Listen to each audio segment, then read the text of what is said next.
Oi, o audiobook vai começar. Se você quiser nos ajudar neste projeto, por favor, entre em apoia.se/Carlos Eduardo Valente. A partir de R$5 você pode nos ajudar a trazer um conteúdo de mais qualidade para você. Você também pode se inscrever em nosso canal do YouTube e tornar-se membro para ter conteúdos inéditos antes de qualquer outra pessoa. Espero que gostem do que vão ouvir. Um grande abraço a todos.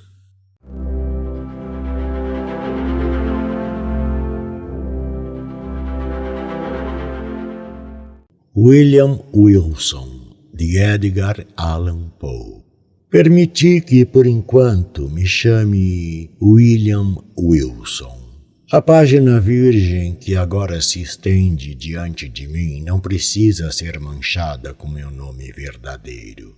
Esse nome já foi por demais objeto de desprezo, de horror, de abominação para minha família.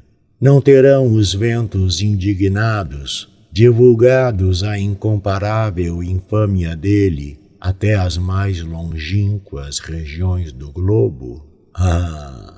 O mais abandonado de todos os proscritos. Não terás morrido para o mundo eternamente? Por suas honras, para suas flores, para suas douradas aspirações? E não está para sempre suspensa entre tua esperança e o céu uma nuvem espessa, sombria e sem limites? Não quereria, mesmo que o pudesse, aqui ou hoje, reunir as lembranças de meus últimos anos de indizível miséria e um imperdoável crime. Essa época, esses últimos anos, atingiu súbita elevação de torpeza, cuja origem única é minha intenção atual expor. Tornam-se os homens usualmente vis, pouco a pouco. Mas de mim, num só instante, a virtude se desprendeu realmente como uma capa. De uma perversidade relativamente trivial, passei a passadas de gigante para enormidades maiores que as de Heliogábalo. Que oportunidade! Que único acontecimento trouxe essa maldição é o que vos peço permissão para narrar. A morte se aproxima e a sombra que a antecede lançou sobre meu espírito uma influência suavizante. Anseio ao atravessar o lutulento vale pela simpatia, e a quase dizer pela compaixão de meus semelhantes. De bom grado falo-ia acreditar que tenho sido, de algum modo, escravo de circunstâncias superiores ao controle humano. Desejaria que eles descobrissem para mim, entre os pormenores que estou a ponto de relatar, algum pequeno oásis de fatalidade perdido num deserto de erros. Quereria que eles admitissem, o que não poderiam deixar de admitir, que embora grandes tentações possam ter outrora existido, homem algum jamais, pelo menos, foi assim tentado antes e certamente jamais assim caiu. E será, pois, por isso que ele jamais assim sofreu? Não teria eu, na verdade, vivido em sonho? E não estarei agora morrendo vítima do horror e do mistério da mais estranha de todas as visões sublunares, descendo de uma raça que se assinalou em todos os tempos pelo seu temperamento imaginativo e facilmente excitável. E desde a mais tenra infância dei prova de ter plenamente herdado o caráter da família. À medida que me adiantavam em anos, mais fortemente se desenvolvia ele, tornando-se por muitas razões causa de sérias inquietações para os meus amigos e de positivo dano para mim mesmo. Dei-me voluntarioso afeto aos mais extravagantes caprichos e presa das mais indomáveis paixões.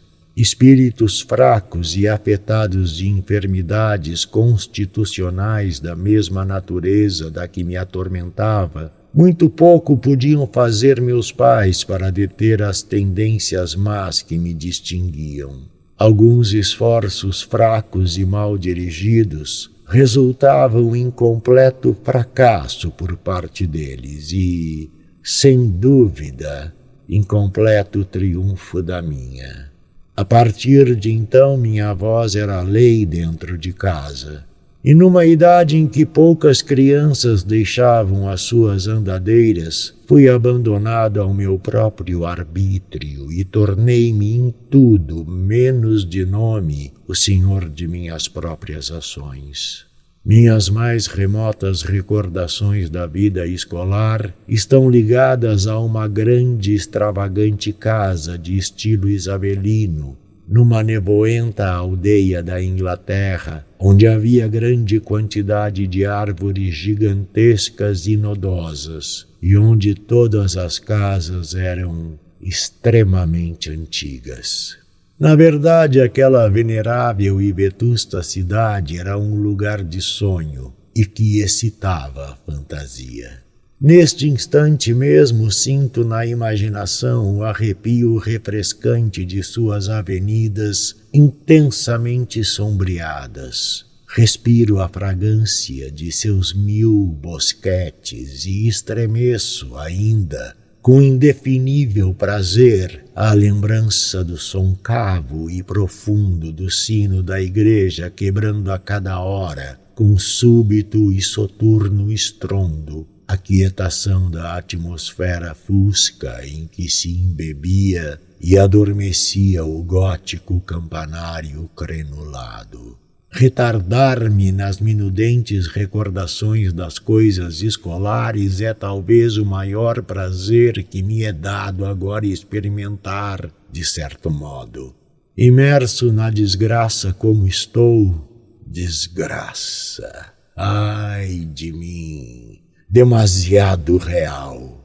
Merecerei perdão por procurar alívio, por mais ligeiro e temporário que seja, nessas poucas minúcias fracas e erradias, embora extremamente vulgares e até mesmo ridículas em si mesmas, assumem na minha imaginação uma importância adventícia, por estarem ligadas a uma época e lugar em que reconheço as primeiras advertências ambíguas do destino, que veio depois tão profundamente ensombrecer-me. Deixai-me, pois, recordar. A casa, como disse, era velha e irregular. Os terrenos eram vastos e um alto e sólido muro de tijolos, encimado por uma camada de argamassa e cacos de vidro, circundava tudo. Aquela muralha, semelhante à de uma prisão, formava o limite de nosso domínio. Nossos olhos só iam além dele 3 vezes por semana. Uma, todos os sábados à tarde, quando acompanhados por 2 regentes, tínhamos permissão de dar curtos passeios em comum por alguns dos campos vizinhos. E 2 vezes nos domingos, quando íamos como em parada, da mesma maneira formalística, ao serviço religioso da manhã e da noite, na única igreja da aldeia. O pastor dessa igreja era o diretor de nossa escola. Com que profundo sentimento de maravilha e perplexidade tinha eu o costume de contemplá-lo de nosso distante banco na tribuna, quando com passo solene e vagaroso subia ele ao púlpito. Aquele personagem venerando com seu rosto tão modestamente benigno, com trajes tão lustrosos e tão clericalmente flutuantes, com sua cabeleira tão cuidadosamente empoada, tão tesa e tão vasta, poderia ser o mesmo que ainda há pouco, de rosto azedo e roupas manchadas de rapé, fazia executar de palmatória em punho as draconianas leis do colégio? Ó gigantesco paradoxo por demais monstruoso para ser resolvido! A uma esquina da muralha maciça erguia-se, sombrio, um portão ainda mais maciço, bem trancado e guarnecido de ferrolhos de ferro arrematado por denteados espigões de ferro. Que impressão de intenso terror ele inspirava! Nunca se abria senão para as 3 periódicas saídas e entradas já mencionadas.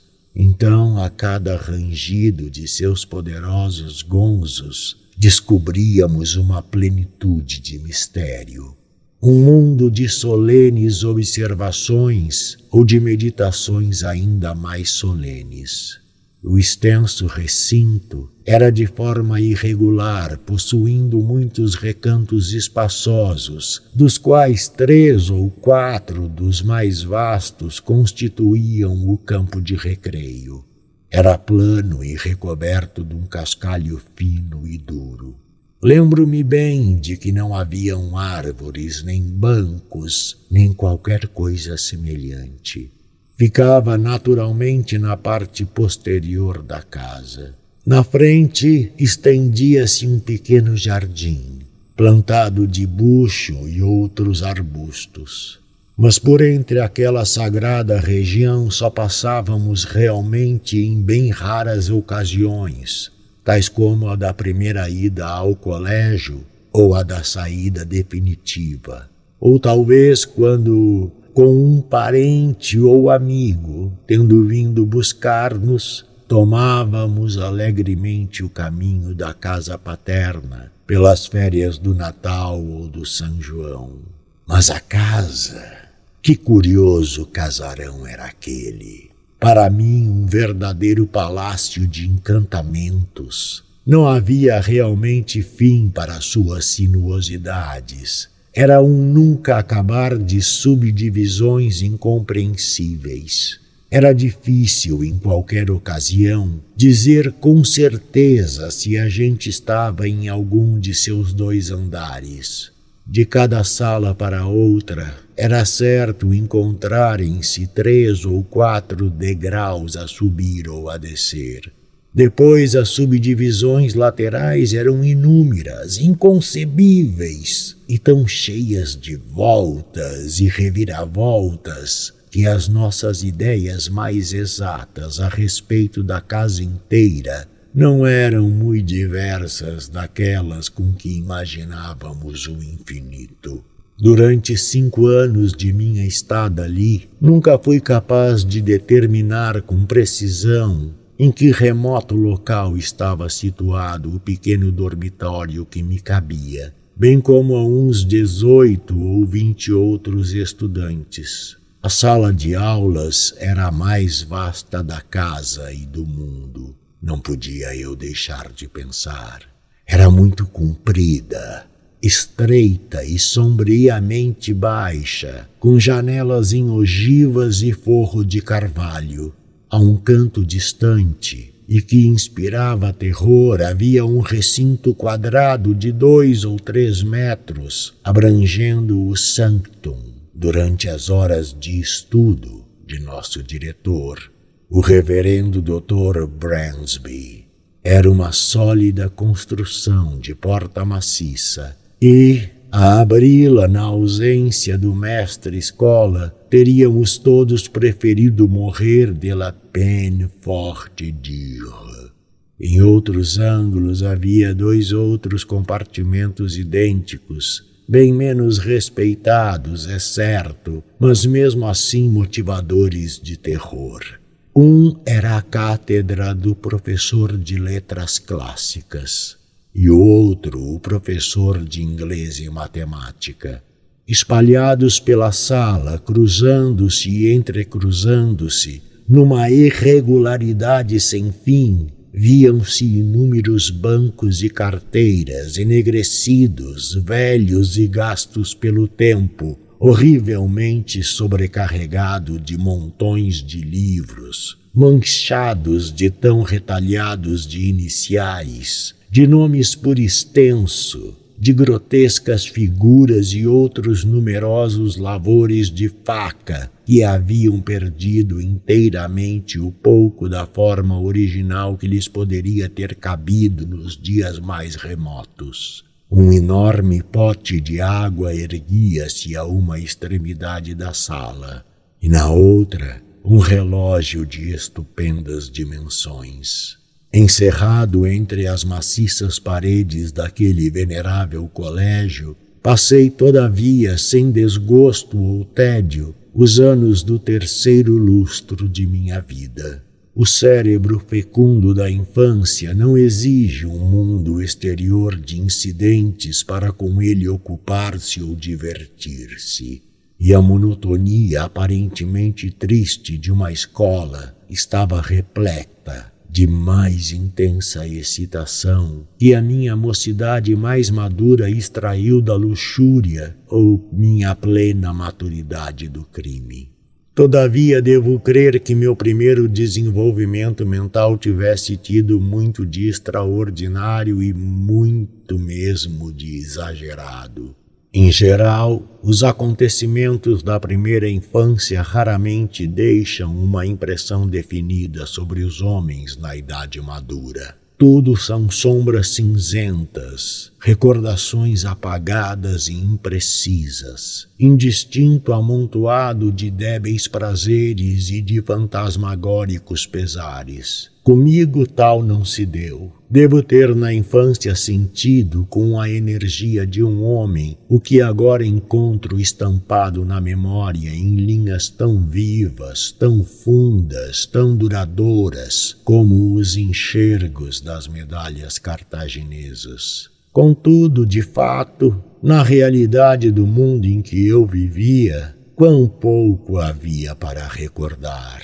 O despertar pela manhã, as ordens à noite para dormir, o estudo e recitação das lições, os periódicos semiferiados e passeios, o campo de recreio com seu barulho, com seus jogos, suas intrigas, tudo isso graças a uma feitiçaria mental há muito esquecida. Era de molde a envolver uma imensidade de sensações, um mundo de vastos acontecimentos, um universo de emoções variadas, de excitação, o mais apaixonado e impressionante.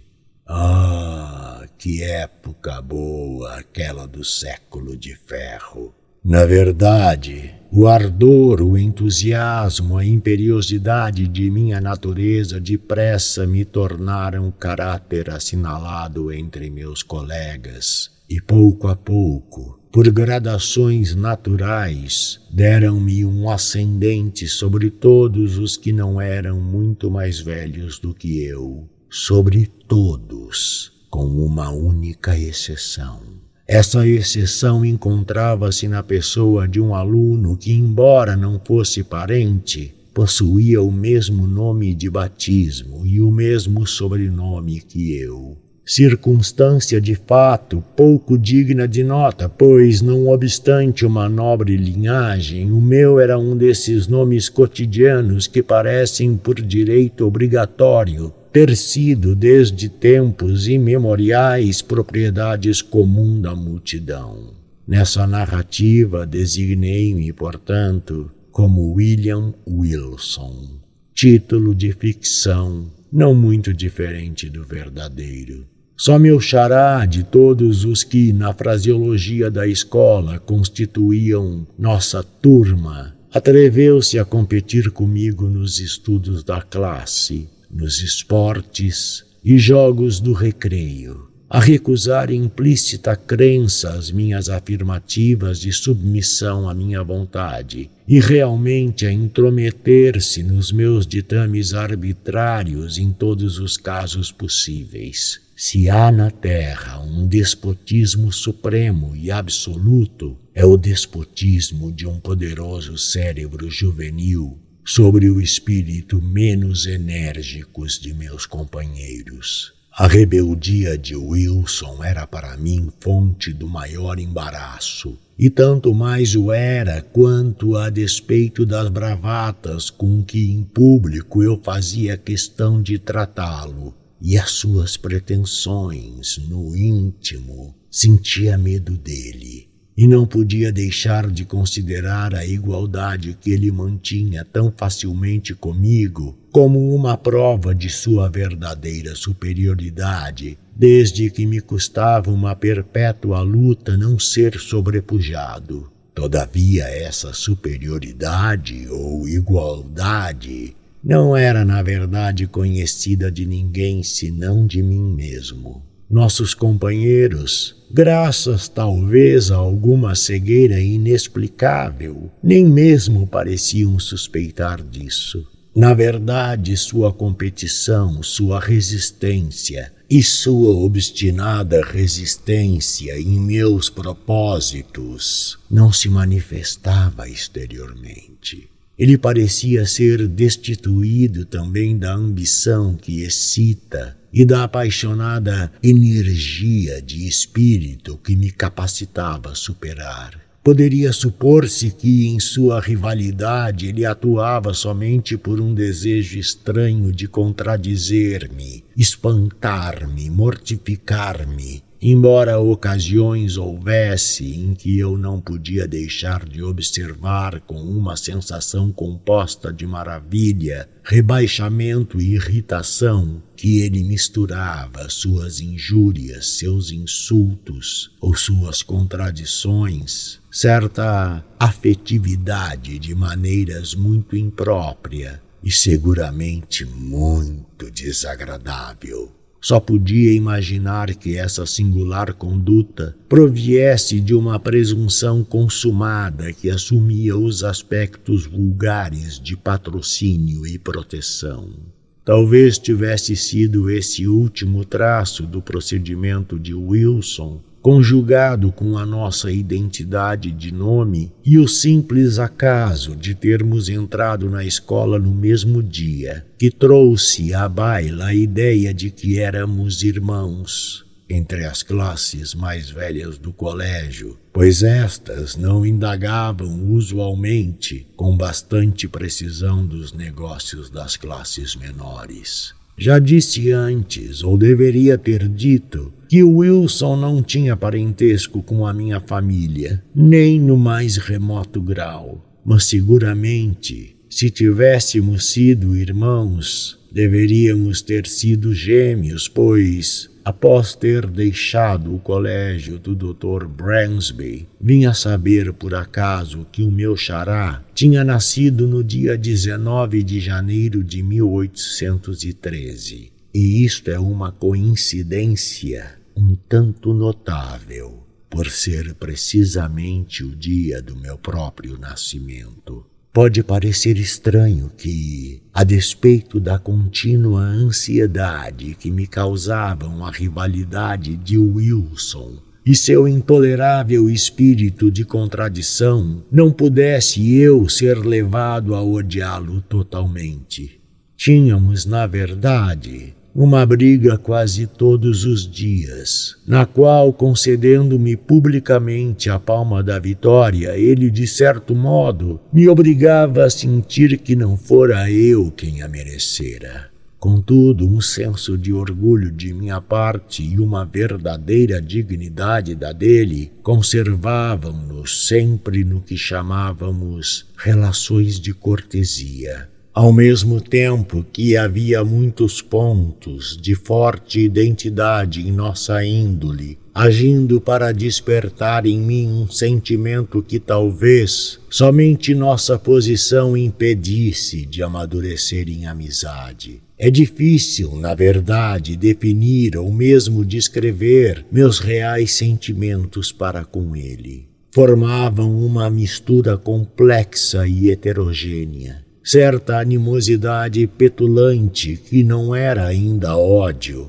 alguma estima, ainda mais respeito, muito temor e um mundo de incômoda curiosidade. Para o moralista será necessário dizer em acréscimo que Wilson e eu éramos os mais inseparáveis companheiros. Foi sem dúvida o estado anômalo das relações existentes entre nós que fez todos os meus ataques contra ele, e muitos eram francos ou encobertos, converterem-se em ironias ou mera brincadeira, ferindo, embora sob o aspecto do simples troça, em vez de hostilidade mais séria e preconcebida. Mas minhas tentativas nesse sentido não eram, de modo algum, uniformemente bem-sucedidas. Mesmo quando meus planos fossem os mais espirituosamente ideados, pois meu xará tinha muito no caráter daquela austeridade calma e despretensiosa que, embora goze a agudez de suas próprias pilhérias, não tem calcanhar de Aquiles e recusa-se absolutamente a ser zombada.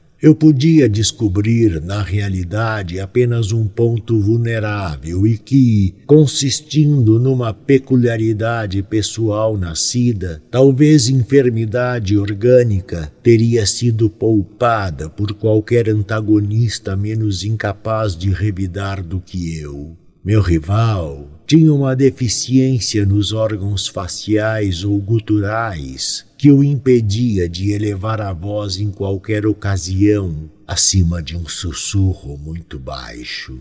Não deixei de tirar desse defeito todas as pobres vantagens que estavam em meu poder. As represálias de Wilson eram de muitas espécies e havia uma forma de sua virtual malícia que me perturbava além dos limites. Como sua sagacidade descobriu logo, de qualquer modo, que coisa tão insignificante me envergonhava é questão que jamais pude resolver, mas tendo-a descoberto, ele habitualmente me aborrecia com isso. Eu sempre sentira aversão a meu sobrenome vulgar e a meu comuníssimo, se não plebeu, prenome.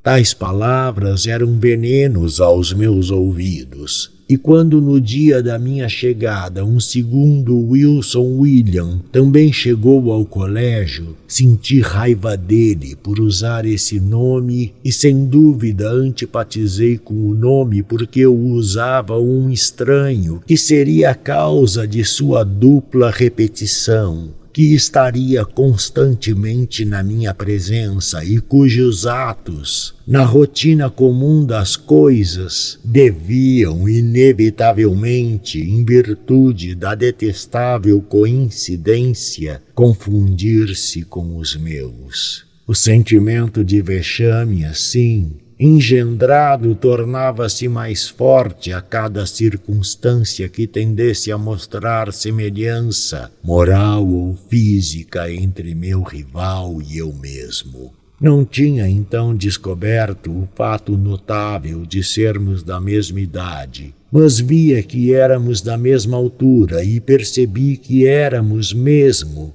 singularmente semelhantes no contorno geral da figura e nos traços fisionômicos. Esperava-me também o rumor corrente nas classes superiores de nosso parentesco. Numa palavra, nada podia perturbar-me mais seriamente, embora escrupulosamente escondesse tal perturbação, que qualquer alusão a uma similaridade de espírito, pessoa ou posição existente entre nós dois. Mas, na verdade, não tinha eu razão de acreditar que, com exceção da questão de parentesco e no caso do próprio Wilson, essa similaridade tivesse sido alguma vez assunto de comentários, ou mesmo fosse observada de algum modo pelos nossos colegas. Que ele a observasse em todas as suas faces e com tanta atenção quanto eu era coisa evidente. Mas que descobrir, em semelhantes circunstâncias, um campo tão frutuoso de contrariedade só pode ser atribuído, como disse antes, à sua penetração fora do comum. Sua réplica, que era perfeita imitação de mim mesmo, consistia em palavras e gestos, e desempenhava admiravelmente seu papel. Minha roupa era coisa fácil de copiar. Meu andar e maneiras foram sem dificuldade assimilados e, a despeito de seu defeito constitucional, até mesmo minha voz não lhe escapava. Natural, não alcançava ele meus tons mais elevados, mas o timbre era idêntico e seu sussurro característico tornou-se o verdadeiro eco do meu. Não me atreverei agora a descrever até que ponto esse estranhíssimo retrato, pois não o podia com justiça chamar de caricatura, me vexava. Tinha eu apenas um consolo no fato de ser a imitação, ao que parecia notada somente por mim, e ter eu de suportar tão só o conhecimento e os sorrisos estranhamente sarcásticos de meu próprio xará. Satisfeito por ter produzido no meu íntimo o efeito desejado, parecia ele rir em segredo com a picada que me dera e mostrava-se singularmente desdenhoso dos aplausos públicos que o êxito de seus mordazes esforços pudesse ser tão facilmente conquistado. Que a escola realmente não percebesse seu desígnio, nem notasse a sua realização ou participação de seu sarcasmo foi, durante ansiosos meses, um enigma que eu não podia resolver. Talvez a gradação de sua cópia não o tornasse prontamente perceptível. Ou mais provavelmente devia eu minha segurança ao ar dominador do copista que, desdenhando a letra, coisa que os espíritos obtusos logo percebem numa pintura, dava apenas o espírito completo de seu original para a meditação minha, individual e pesar meu. Já falei mais de uma vez do desagradável ar de proteção que ele assumia para comigo e de sua frequente intromissão oficiosa na minha vontade. Essa interferência tomava muitas vezes o caráter desagradável de um conselho não abertamente dado, mas sugerido ou insinuado. Recebia-o com uma repugnância que ganhava forças à medida que eu ganhava idade. Entretanto, naquela época já tão distante, quero fazer-lhe uma simples justiça, de reconhecer que não me recordo de um só caso em que as sugestões de meu rival tivessem participado daqueles erros ou loucuras tão comuns na sua idade, ainda carente de maturidade e de experiência. Seu senso moral, pelo menos, se não seu talento geral e critério mundano, era bem mais agudo do que o meu, e eu poderia hoje ter sido um homem melhor e, portanto, mais feliz se não tivesse tão frequentemente rejeitado os conselhos inclusos naqueles significativos sussurros que só me inspiravam, então, ódio cordial e desprezo amargo. Sendo assim, afinal, me tornei rebelde ao extremo à sua desagradável vigilância, e a cada dia, mais e mais abertamente, detestei o que considerava sua insuportável arrogância. Já disse que nos primeiros anos de nossas relações como colegas, meus sentimentos com referência a ele poderiam ter se amadurecido facilmente em amizade. Mas nos últimos meses de minha estada no colégio, embora seus modos habituais de intrusão tivessem diminuído, fora de dúvida algum tanto, meus sentimentos em proporção quase semelhante possuíam muito de positivo ódio.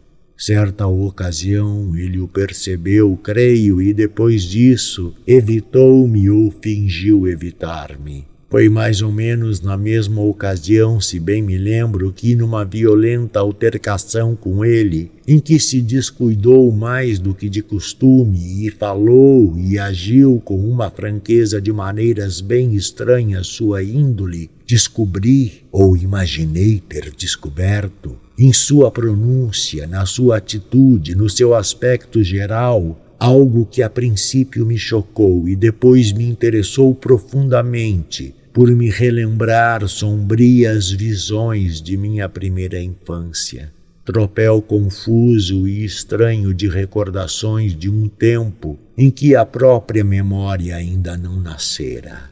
Não posso descrever melhor a sensação de que então me oprimiu do que dizendo que, com dificuldade, me era possível afastar a crença de haver conhecido aquele ser diante de mim em alguma época muito longínqua, em algum ponto do passado, ainda que infinitamente remoto. A ilusão, porém, desvaneceu-se rapidamente como chegara, e a menciono tão só para assimilar o dia da última conversação que ali mantive com meu singular homônimo. A enorme e velha casa, com suas incontáveis subdivisões, tinha vários e amplos aposentos que se comunicavam uns com os outros, e onde dormia o maior número dos estudantes. Havia também, como necessariamente deve suceder em edifícios tão desastradamente planejados, muitos recantos ou recessos, as pequenas sobras da estrutura. E deles a habilidade econômica do Dr. Bransby havia feito também dormitórios, contudo. Como não passavam de simples gabinetes, eram apenas capazes de acomodar uma só pessoa. Um desses pequenos apartamentos era ocupado por Wilson. Uma noite depois do encerramento de meu 5º ano na escola, e imediatamente após a altercação acima mencionada, verificando que todos imergiam no sono, levantei-me da cama e, de lâmpada na mão, deslizei através de uma imensidade de estreitos corredores do meu quarto para o de meu rival.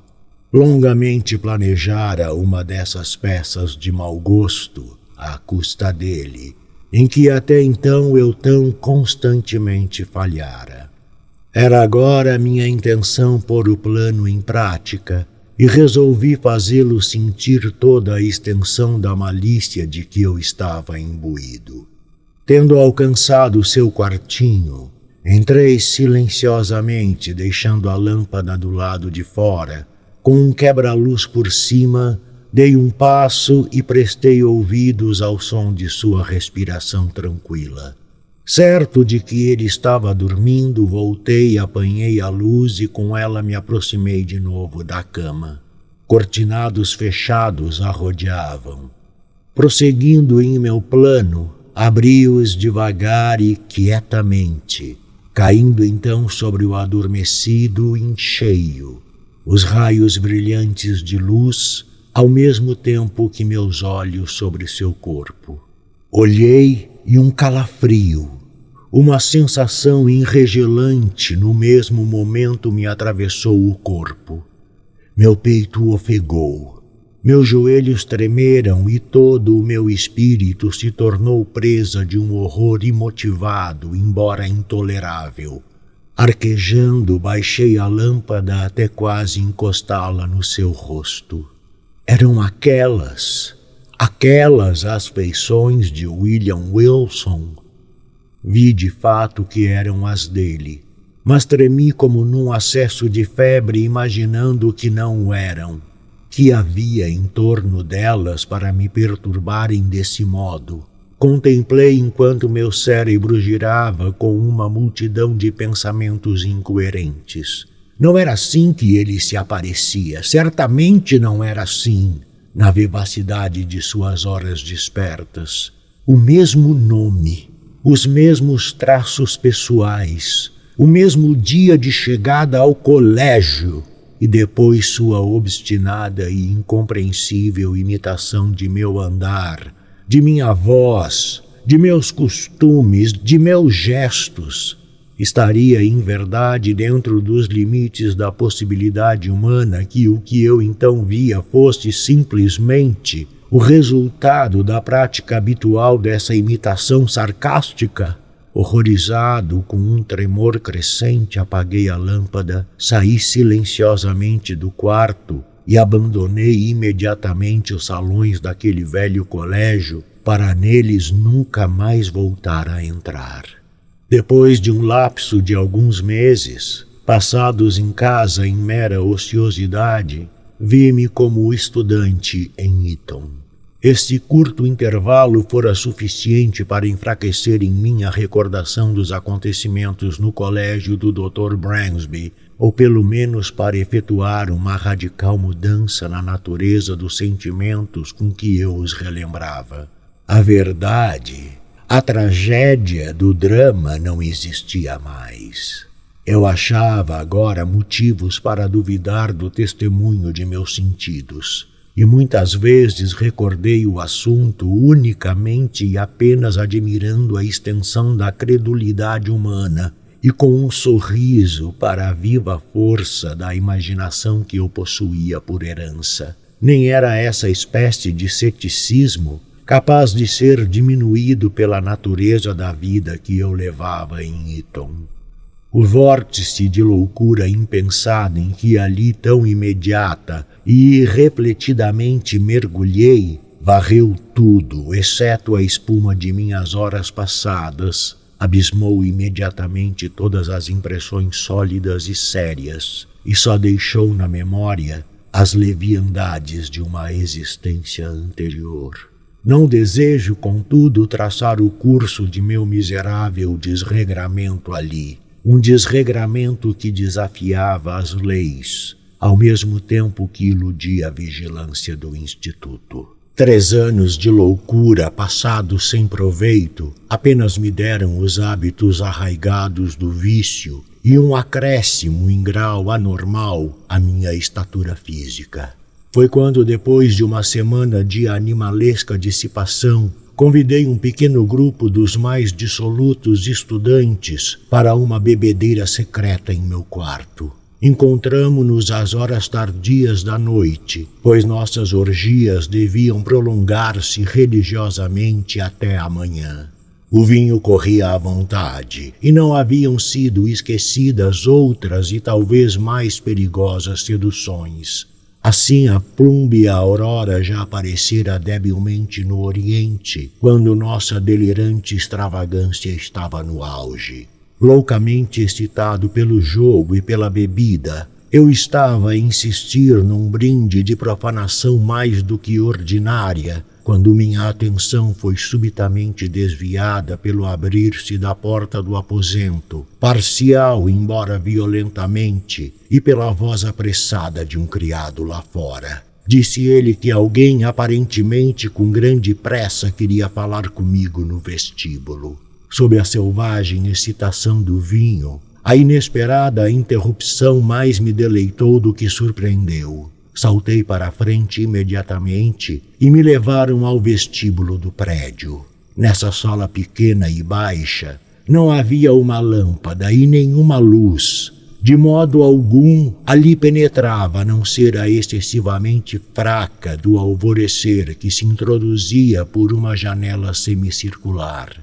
Ao transpor os batentes, distingui o vulto de um jovem mais ou menos da minha própria altura, vestido com um kimono matinal de casimira branca, cortado à moda nova do mesmo que eu trajava no momento. A fraca luz habilitou-me a perceber isto, mas não pude distinguir as feições de seu rosto. Depois que entrei, ele precipitou-se para mim e, agarrando-me o braço com um gesto de petulante impaciência, sussurrou ao meu ouvido as palavras: William Wilson. Em um segundo minha embriaguez se desvaneceu. Havia algo no modo do desconhecido e no gesto trêmulo de seu dedo levantado, quando ele o pôs entre meus olhos e a luz que me encheu de indefinível espanto. Não foi, porém, isso que me comoveu tão violentamente. Foi a concentração da solene advertência na pronúncia singular, baixa, silvante, e, acima de tudo, foram o caráter, o tom, a chave daquelas poucas sílabas simples e familiares, embora sussurradas, que vieram com 1000 atropelantes recordações dos dias idos e me agitaram a alma como o choque de uma bateria elétrica.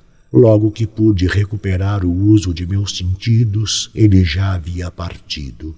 Embora esse acontecimento não deixasse de ter um vivo efeito sobre minha imaginação desordenada, foi ele, contudo, tão fugaz quanto vivo. Durante algumas semanas, na verdade, eu me entreguei a ansiosas pesquisas, ou me envolvi numa nuvem de mórbidas investigações. Não pretendi disfarçar em minha percepção a identidade do singular indivíduo que tão perseverantemente interferia com os meus assuntos e me perseguia com seus conselhos insinuados. Mas quem era esse Wilson?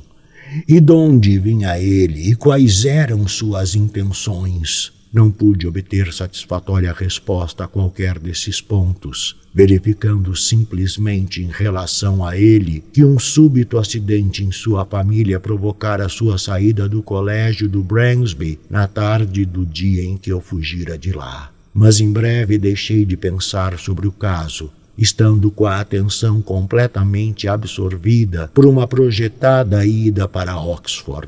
Ali logo cheguei, pois a irrefletida vaidade de meus pais me fornecia uma grande pensão anual que me habilitava a entregar-me ao luxo já tão caro ao meu coração, rivalizando em proporção de despesas com os mais elevados herdeiros dos mais ricos condados da Grã-Bretanha. Excitado ao vício por tais recursos, meu temperamento natural irrompeu com redobrado ardor e espezinhei mesmo as comuns restrições da decência na louca paixão de minhas orgias. Mas seria absurdo narrar em pormenores as minhas extravagâncias. Bastará dizer que em dissipações ultrapassei Herodes e que, dando nome a uma multidão de novas loucuras, acrescentei um apêndice nada curto ao longo catálogo de vícios, então habituais na mais dissoluta universidade da Europa. Dificilmente pode ser crido, contudo, que eu estivesse mesmo ali, caído tão completamente da posição de nobreza, a ponto de procurar conhecer as artes mais vis dos jogadores profissionais, tornando-me adepto dessa desprezível ciência, a ponto de praticá-la habitualmente como um meio de aumentar minha já enorme renda à custa de meus colegas fracos de espírito. Tal sucedeu, não obstante, e a própria enormidade deste atentado contra todos os sentimentos viris e probos evidenciava, fora de dúvida, a principal, se não a única, razão de ser ele cometido. Quem, na verdade, entre meus mais dissolutos companheiros, não teria antes duvidado do mais claro testemunho de seus sentidos de preferência, a ter suspeitado de que agisse assim o alegre, o franco, o generoso William Wilson, o mais nobre e o liberal dos camaradas de Oxford, aquele cujas loucuras, diziam seus parasitas, eram apenas as loucuras da imaginação jovem e desenfreada, cujos erros eram apenas caprichos ilimitáveis e cujos vícios negros eram apenas uma extravagância descuidada e magnífica. Fazia 2 anos que eu me ocupava desse modo, com amplo sucesso, quando chegou à universidade um jovem, parvenu da nobreza, Glendinning, rico, dizia-se, como Herodes Ático, e de riqueza adquirida com igual facilidade. Logo verifiquei que era de intelecto fraco e, naturalmente, marquei-o como um digno objeto para minha astúcia. Frequentemente levei-o a jogar e fiz com que ele ganhasse, de acordo com a arte usual dos jogadores profissionais, somas consideráveis para de modo eficiente prendê-lo em minha teia. Afinal, estando maduros meus planos, encontrei-o com a plena intenção de que esse encontro seria final e decisivo no aposento de um colega, Sr. Preston, igualmente íntimo de nós ambos, mas que, para fazer justiça, não tinha sequer a mais remota suspeita de meu desígnio.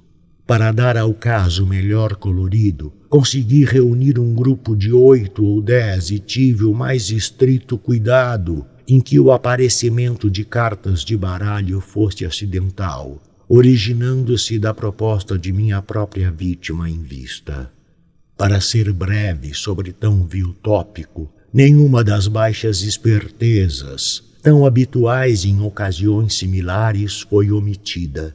E é mesmo motivo de admiração haver tantas pessoas ainda tão tolas para cair como suas vítimas. Prolongamos a vigília pela noite adentro e afinal efetivei a manobra de deixar Glendinning como meu único antagonista. O jogo, aliás, era o meu favorito, o écarté. Os restantes do grupo, interessados na extensão de nossas apostas, abandonaram suas próprias cartas e ficaram em volta como espectadores. O parvenu, que fora induzido por meus artifícios, no primeiro período da noite a beber abundantemente, agora embaralhava, cortava ou jogava com um estranho nervosismo de maneiras para o qual sua embriaguez, pensava eu, podia parcialmente, mas não inteiramente servir de explicação. Em período muito curto ele se tornara meu devedor de uma grande soma. E então, tendo tomado um trago avultado de vinho do Porto, fez precisamente o que eu estivera friamente prevendo. Propôs dobrar a nossa já extravagante parada, com bem fingida mostra de relutância, e não sem que as minhas repetidas recusas o levassem a amargar palavras que deram um tom de desafio a meu consentimento, aceitei afinal.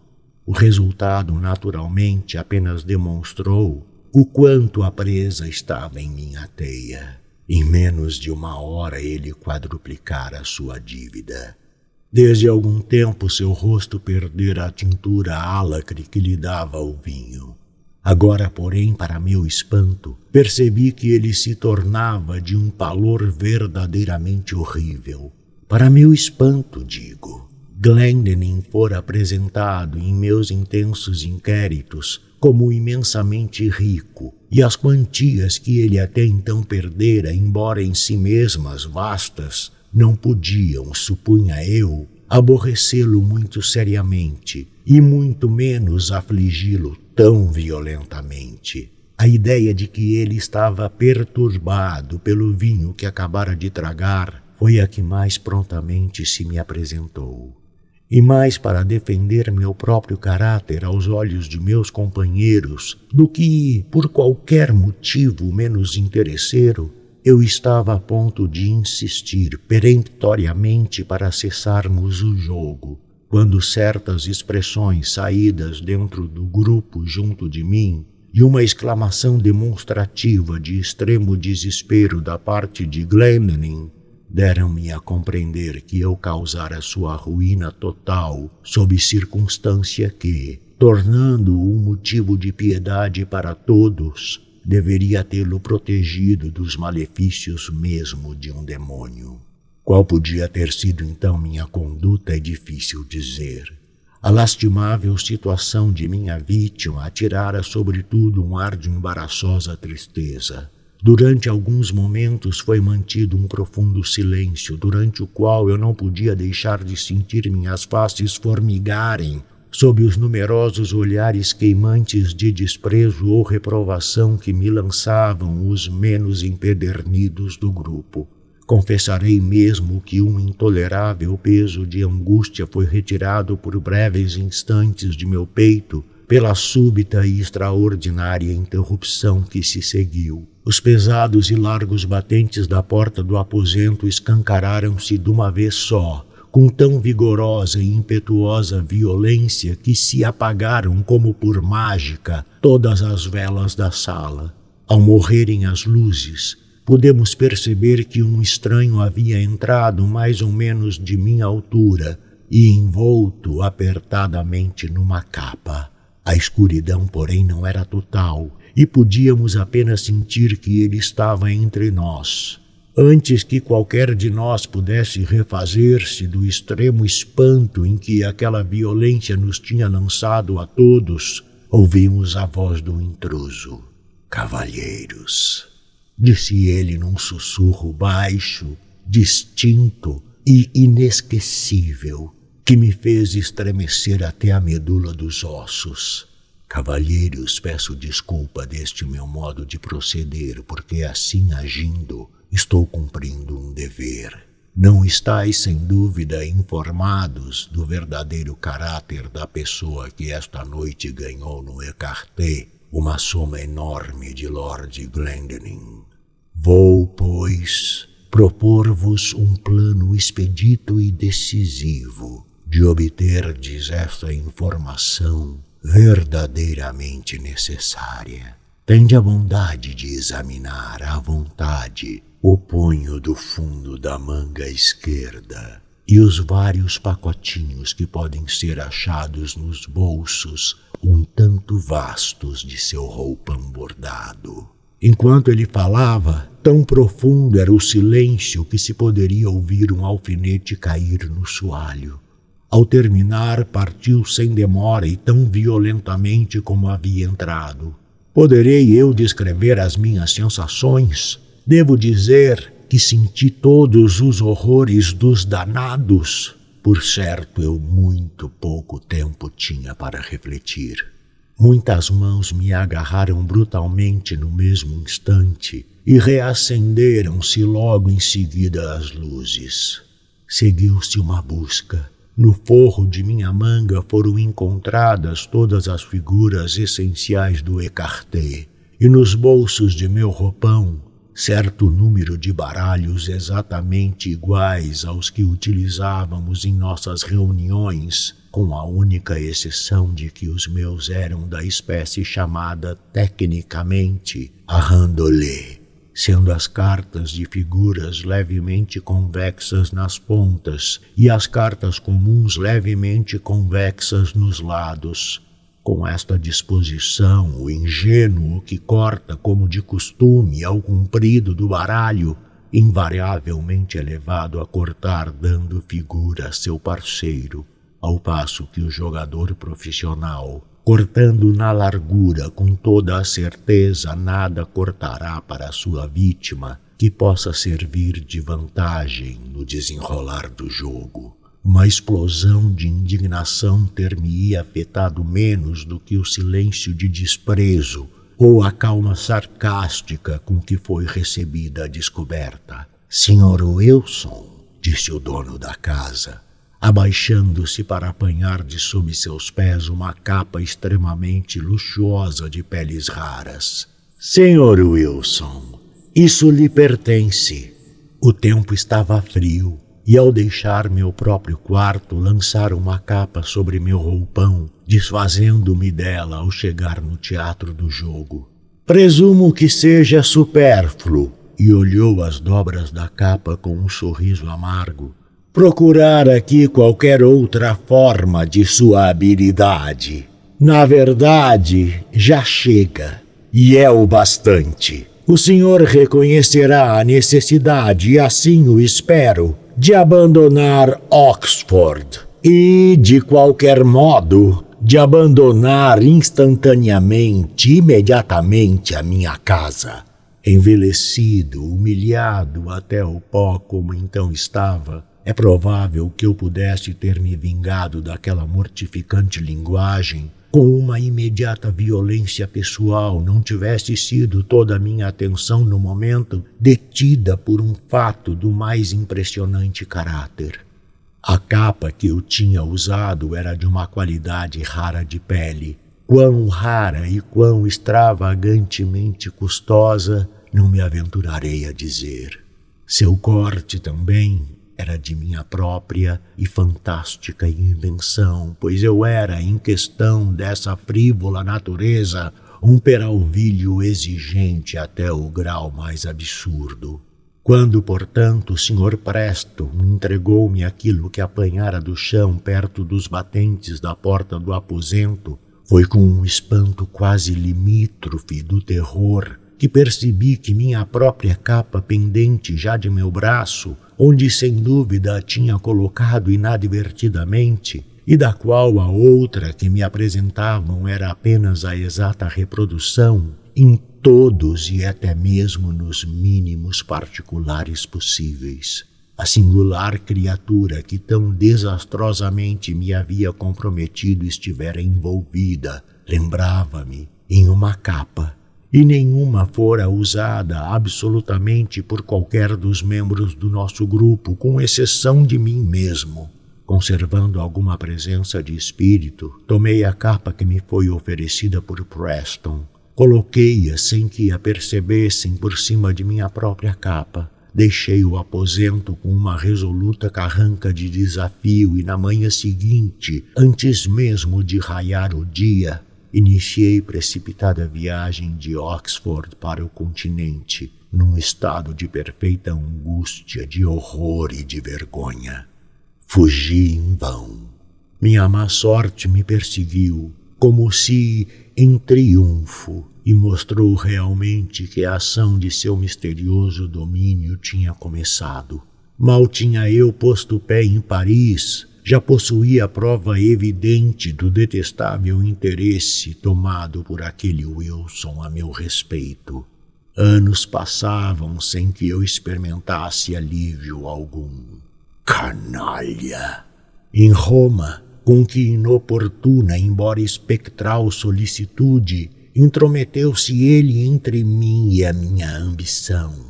Em Viena, também em Berlim e em Moscou, onde, na verdade, não tinha eu um amargo motivo de amaldiçoá-lo do íntimo do coração.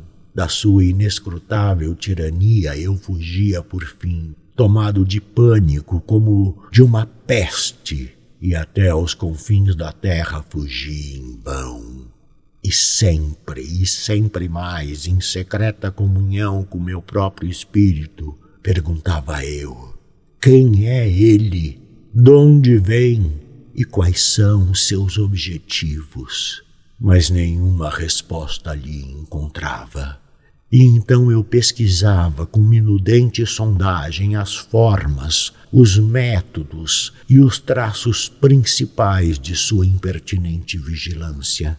Mas mesmo aí havia muito pouco sobre o que basear uma conjectura.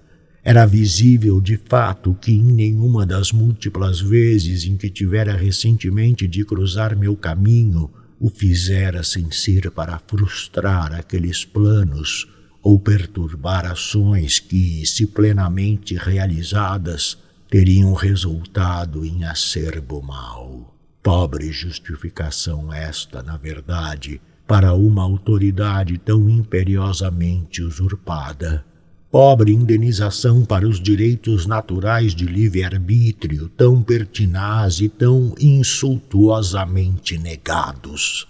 Fora também forçado a notar que meu carrasco, durante longo período de tempo, enquanto escrupulosamente com miraculosa habilidade mantinha seu capricho de uma identidade de traje comigo, tinha se arranjado de tal maneira em todas as ocasiões em que interferia com a minha vontade que eu não vira em momento algum as feições de seu rosto. Fosse Wilson quem fosse isso, pelo menos era apenas o cúmulo da afetação ou da loucura. Podia ele por um instante ter suposto que no meu admoestador de Eton, no destruidor de minha honra em Oxford, naquele que frustrou minha ambição em Roma, minha vingança em Paris, meu apaixonado amor em Nápoles, ou aquilo que ele falsamente denominou de minha avareza no Egito, que naquele meu arqui-inimigo e diabólico gênio eu deixaria de reconhecer o William Wilson de meus dias de colégio, o xará, o companheiro, o rival, o odiado e temido rival do colégio do Dr. Bransby? Impossível. Mas apressemo-nos a descrever a última e culminante cena do drama. Até eu sucumbira passivamente àquele imperioso domínio. O sentimento de profundo temor com que habitualmente encarava o caráter elevado, A sabedoria majestosa, a aparente onipresença e onipotência de Wilson, acrescentado mesmo de uma sensação de terror que certos outros traços de sua natureza e de sua arrogância me inspiravam, tinham conseguido até então imprimir em mim uma ideia de minha própria fraqueza extrema e desamparo e sugerir uma submissão implícita, embora amargamente relutante à sua vontade arbitrária. Mas nos últimos dias entregara-me inteiramente ao vinho, e sua enlouquecedora influência sobre meu temperamento hereditário tornou-se cada vez mais insubmisso ao controle. Comecei a murmurar, a hesitar, a resistir, e seria apenas a imaginação que me induzia a acreditar que, com o aumento de minha própria firmeza, a do meu carrasco sofria uma diminuição proporcional. Fosse como fosse, comecei então a sentir o bafejo de uma esperança e por fim nutri em meus pensamentos secretos uma resolução desesperada e austera de que não me submeteria por mais tempo à escravidão. Foi em Roma, durante o carnaval de 1800 assistia eu um baile de máscara no palácio do napolitano Duque de Broglio. Eu me entregara mais livremente do que de costume aos excessos do vinho, e agora a sufocante atmosfera das salas apinhadas irritava-me insuportavelmente. A dificuldade também em abrir caminho através dos grupos compactos contribuía não pouco para exasperar-me o gênio, pois eu estava ansioso à procura. Permiti que não vos diga com que indigna intenção da jovem, da alegre, da bela mulher do velho e caduco de Broglio. Com uma confiança igualmente inescrupulosa, ela me havia previamente revelado o segredo da fantasia com que estaria trajada e agora, tendo-a vislumbrado, apressava-me em abrir caminho até ela.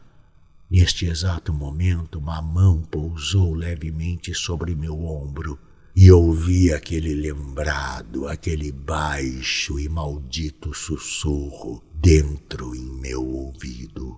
Num total frenesi de cólera, voltei-me imediatamente para quem assim me interrompera e agarrei-o violentamente pelo pescoço.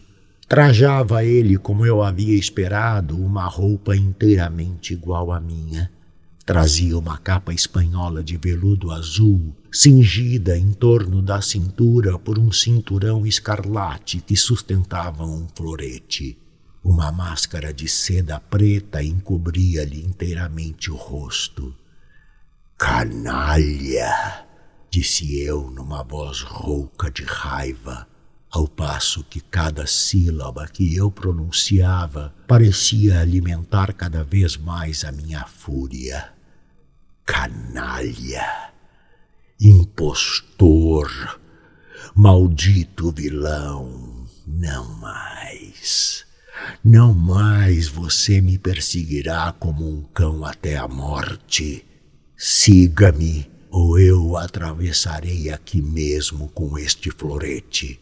E rompi caminho para fora da sala de baile até uma pequena antecâmara ao lado, arrastando-o irresistivelmente comigo.